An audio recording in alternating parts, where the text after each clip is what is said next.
வணக்கம். நான் தூயவன் துரைசிங்கம் தமிழுக்காக. இன்றைய நாளில் 2 விடயங்களை பற்றித்தான் பேச இருக்கின்றோம். ஒன்று, யாழில் இருந்து புதிய பாராளுமன்ற உறுப்பினர் ஒருவர் விரைவில் பாராளுமன்றம் செல்ல இருப்பதாக தெற்கில் இருந்து அரசியல் வட்டாரங்கள் பேச ஆரம்பித்திருக்கின்றன. அது தொடர்பான விடயங்களையும், யாழில் தற்பொழுது முகாமிட்டிருக்கின்ற இலங்கை அமைச்சர் ஒருவர் இலங்கை தமிழரசு கட்சியை கழுவி ஊத்திய சம்பவம் ஒன்றும் பதிவாகி இருக்கிறது. இவை தொடர்பாகத்தான் இன்றைய தொகுப்பு அமைய போகிறது. முதலாவதாக, யாழில் இருந்து ஒரு புதிய பாராளுமன்ற உறுப்பினரா? அப்படி என்றால் யார் பதவி விலகப் போகின்றார் என்கின்ற கேள்வி உங்கள் அனைவருக்கும் எழலாம். ஆம், வைத்தியர் அர்ச்சுனா ராமநாதன் அவர்கள் மிக விரைவில் அந்த பதவியில் இருந்து விலக்களிக்கப்படுவார் என்றும், அந்த இடத்துக்கு புதிய பாராளுமன்ற உறுப்பினர் ஒருவர் மிக விரைவில் சத்திய பிரமாணம் செய்து கொள்வார் என்றும் தெற்கினுடைய அரசியல் வட்டாரங்கள் பேசியதாக ஒரு சில ஊடகங்கள் தற்பொழுது பதிவு செய்திருக்கின்றது. அப்படி என்னதான் ஆனது? எதற்காக அர்ச்சுனா ராமநாதனுடைய பதவி பறிபோக போகிறது என்று பார்த்தால், அர்ச்சுனா ராமநாதன் அவர்களுக்கு தொடர்ச்சியாக சர்ச்சை இருந்து கொண்டே இருக்கிறது. பாராளுமன்றத்தில் முதல் நாள் சென்றதிலிருந்து அவர் தொடர்ச்சியாக சர்ச்சைகளோடு தான் சென்று கொண்டிருக்கிறார். அதாவது எதிர்கட்சி தலைவரனுடைய ஆசனத்தில் அமர்ந்ததிலிருந்து, அவருக்கு தடை விதிக்கப்பட்டதிலிருந்து தற்பொழுது வந்திருக்கின்ற பிரச்சனை வரை அனைத்தும் சர்ச்சைக்குரியதாகவே இருக்கிறது. குறிப்பாக தற்பொழுது அர்ச்சுனா ராமநாதன் அவர்கள் பேசியிருக்கின்ற இந்த விடயம் சர்வதேச அளவில் பேசுபொருளாக மாறியிருக்கிறது. அதாவது இலங்கையினுடைய இனவாதம் பேசுகின்ற அரசியல்வாதிகளுக்கும் இது சாதகமாக அமைந்திருக்கிறது. சரத் வீரசேகர என்கின்ற ஒரு இனவாதியே நல்லவராக மாறி பேசும் அளவுக்கு அர்ச்சுனா ராமநாதனுடைய இறுதி கருத்துரை அமைந்திருப்பதுதான் இங்கு முக்கியமாக பார்க்கப்படுகிறது. அதாவது அண்மையில் 300க்கும் மேற்பட்ட கொள்கலன்கள் துறைமுகத்திலிருந்து விடுவிக்கப்பட்டிருக்கிறது. அவ்வாறு விடுவிக்கப்பட்ட கொள்கலன்களில் பெரும்பாலானவை விடுதலை புலிகள் அமைப்புக்கு சொந்தமானது. இதனை நான் இந்த சபையில் சொல்வதால் என்னை மிக விரைவில் கொள்ளலாம் என்று அர்ச்சுனா ராமநாதன் அவர்கள் கூறியிருந்தார். உண்மையா பொய்யா, எவ்வாறான ஆதாரங்களை வைத்து அவர் அவ்வாறு பேசினார் என்று தெரியாது. ஆனால் இதை வைத்து சரத் வீரசேகர என்கின்ற இனவாதி தமிழ் மக்களினுடைய உரிமைகள் சார்ந்து நல்ல திட்டங்களை முன்மொழிகின்ற போது, பாராளுமன்றத்தில் இருக்கின்ற போது அதனை எதிர்த்து வந்த ஒரு நபர் இப்போது என்ன சொல்கின்றார் என்று சொன்னால், அர்ச்சுனா ராமநாதனுடைய இந்த கருத்து சிறையில் இருக்கின்ற தமிழ் அரசியல் கைதிகளையும் இனி கைது செய்யப்பட போகின்ற அரசியல் கைதிகளையும் பாதிக்குமா? எவ்வாறு என்றால், விடுதலை புலிகள் அமைப்பு உயிர்ப்போடு இருக்கிறது. ஆகவே இவர்களை தொடர்ந்து விளக்கமறியலில் வைப்பதற்கு இது சாதகமாக அமையும் என்று சொல்ல வருகின்றார். இதனூடாக ஒரு விடயத்தை நாங்கள் உணர்ந்து கொள்ள வேண்டும். பயங்கரவாத தடை சட்டத்தை நீக்க வேண்டும் என்று நாங்கள் தொடர்ச்சியாக குரல் கொடுத்து கொண்டிருக்கிறோம். இந்த நேரத்தில் அர்ச்சுனா ராமநாதன் அவர்கள் கொண்டு வந்திருக்கின்ற இந்த கருத்து, இந்த சிங்கள இனவாதிகள் பயங்கரவாத தடை சட்டத்தை நீக்காமல் வைத்திருப்பதற்கு, ஒரு அரசியலாக பாவிப்பதற்கு ஏதுவாக அமைந்துவிடும் என்கின்ற ஐயமும் எனக்குள்ளே எழுகின்றது. அர்ச்சுனா ராமநாதன் அவர்கள் இந்த விடயங்களை பேசியது பாராளுமன்றத்தில். பாராளுமன்ற சிறப்புரிமை இருக்கிறது, அதன் கீழ் தான் பேசியிருக்கின்றார்.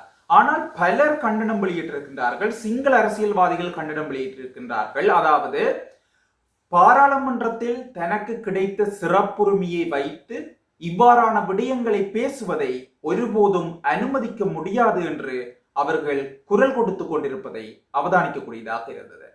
ஒரு சில சிங்கள சமூக வலைத்தள ஊடகங்கள் எழுதியிருக்கின்ற ஒரு விடயம், மிக விரைவில் வைத்தியர் அர்ச்சுனா ராமநாதன் அவர்களினுடைய பதவியினை இல்லாமல் செய்வதற்கான நம்பிக்கை இல்லா பிரேரணையை ஐக்கிய மக்கள் சக்தி அரசாங்கம் நாடாளுமன்றத்திற்கு கொண்டு வர இருக்கிறது என்று பேசப்படுகிறது.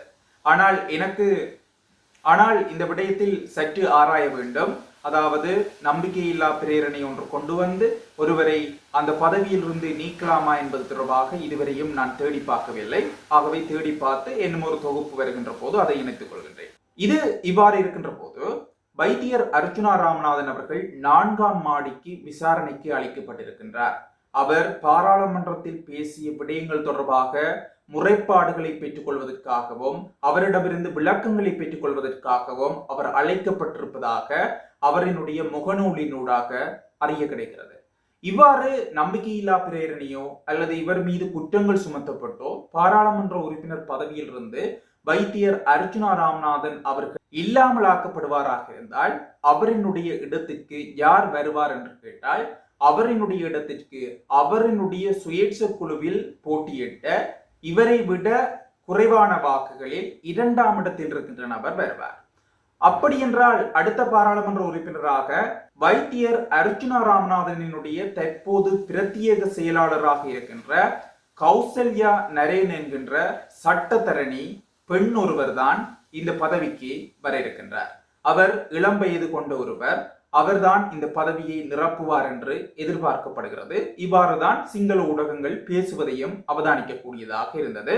ஆனால் இந்த விடயங்கள் இன்னும் சரியாக உறுதிப்படுத்தப்படவில்லை. அவ்வாறு உறுதிப்படுத்தப்பட்டு அவர் பதவியிலிருந்து விலகினால் நடைமுறையின் பிரகாரம் கௌசல்யா நரேன் அவர்கள்தான் பாராளுமன்ற உறுப்பினராக வருவார். அப்படி அவரும் அதை விரும்பாத பட்சத்தில் அதற்கு அடுத்த இடத்தில் யார் இருக்கின்றார்களோ அவர்கள் அந்த பதவியினை நிரப்பிக் கொள்வார்கள். அது அவர்களினுடைய கட்சி சம்பந்தப்பட்ட விடயம். ஆனால் சிங்கள ஊடகங்கள் சொல்கின்ற விடயம் வைத்தியர் அர்ச்சுனா ராமநாதன் அவர்கள் மிக விரைவில் பாராளுமன்ற உறுப்பினராக இல்லாமல் செய்யப்படுவார் என்று சொல்லப்படுகிறது. இது இவ்வாறு இருக்கின்ற போது யாழ்ப்பாண அரசியலில் ஏதாவது ஒரு விடயம் நடந்திருக்கும். ஏனென்று சொன்னால் தமிழ் மக்களை சார்ந்து மட்டக்களப்பு அல்லது யாழ்ப்பாணத்தில் ஏதாவது ஒரு அரசியல் விடயம் ஒவ்வொரு நாளும் நடக்கும். அப்படித்தான் என்பிபியினுடைய அமைச்சர் சந்திரசேகர் அவர்கள் ஒரு கருத்தை தெரிவித்திருக்கின்றார். அதாவது பதவி ஆசைக்காக சாக்கடை அரசியல் செய்கிறது இலங்கை தமிழரசு கட்சி என்று அவர் கூறிய விடயங்களை காணொளியில் நீங்கள் பார்க்கக்கூடியதாக இருக்கும். அதற்கு முன்னர் நான் ஒரு விடயத்தை தெளிவாக சொல்ல விரும்புகின்றேன். அமைச்சர் சந்திரசேகர் அவர்கள் அந்த கருத்து தெரிவிக்கின்ற போது சொல்கின்றார், டக்ளஸ் அவர்கள் மஹிந்த ராஜபக்ச குடும்பத்தினுடைய அருவருடியாக அவர்களினுடைய விசுவாசியாக இருந்து அவர்களது காலை நக்கி பிழைத்த மிகவும் மோசமான ஒருவர் என்பது போன்று பேசுகின்றார். அப்படி இருக்கின்ற போது இலங்கை தமிழரசு கட்சி ஆசனத்துக்காக அவர்களோடு கூட்டி சேர்ந்திருக்கிறது என்று குற்றம் சுமத்துகின்றார். இலங்கை தமிழரசு கட்சி மீது குற்றம் சுமத்துகின்ற என்பிபி உறுப்பினர்கள் யாழ்ப்பாண மாநகர சபையில் 10 பேர் இருக்கின்றார்கள். அந்த 10 பேரும் எதிர்த்தரப்பில் இருந்த தமிழ் தேசிய பேரவையினுடைய வேட்பாளருக்கு வாக்களித்திருந்தால் மேஜரை மாத்தி இருக்கலாம். அப்படி என்றால் மறைமுகமாக டக்ளஸோடு கூட்டு சேர்ந்த தமிழரசு கட்சிக்கு இந்த என்பிபி அரசாங்கம் ஆதரவு கொடுத்ததா என்கின்ற ஒரு கேள்வி எழுகிறது தானே. இதை பலர் பேசுவதையும் அவதானிக்கக்கூடியதாக இருந்தது.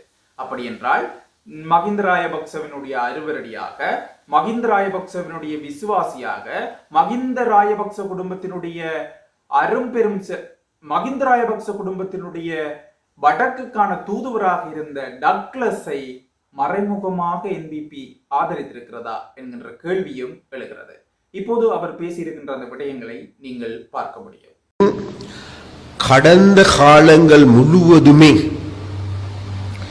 தமிழ் தேசிய பரப்பில் இருந்து ஓரங்கட்டப்பட்ட அல்லது தமிழ் துரோகிகள் என்று கூறப்பட்ட அவர் ராஜபக்சாக்களுடைய அடிவருடிகள் என்று கூறப்பட்ட அவர் ராஜபக்சனுடைய காலை நக்கி பிழைக்கின்றவர் என்று கூறப்பட்ட முள்ளிவாய்க்காலில் முடிந்த 1 லட்சத்துக்கு அதிகமான உயிர்களுக்கு பதில் சொல்ல வேண்டும் என்று கூறப்பட்ட அன்றைய காலகட்டங்களில் அமைச்சரவையில் அங்கத்தவராக இருந்த இங்கிருக்கின்ற இளைஞர்கள், யுவதிகள், ஊடகவியலாளர்கள் கடத்தப்படுவதற்கு காரணமாக இருந்ததாக கூறப்பட்ட மக்களுடைய அராஜகத்தை கட்டவிழ்த்து விட்டவர் என குற்றம் சாட்டப்பட்டவர்களோடு இன்றைக்கு ஒன்றாக கூடி குழாவிக் கொண்டிருக்கின்ற நிலைமை இருக்கின்றது. அப்ப இந்த நிலைமையை இன்றைக்கு மக்கள் நன்கு புரிந்திருக்கின்றார்கள், தெரிந்திருக்கின்றார்கள். அதனால் இன்றைக்கு மக்களுடைய இவைதான் இன்றைய நாளில் நான் உங்களுக்கு கொண்டு வந்த காணொளிகளின் தொகுப்பு. மற்றும் ஒரு காணொளியில் நாளைய தினம் சந்திக்கின்றேன். நன்றி, வணக்கம்.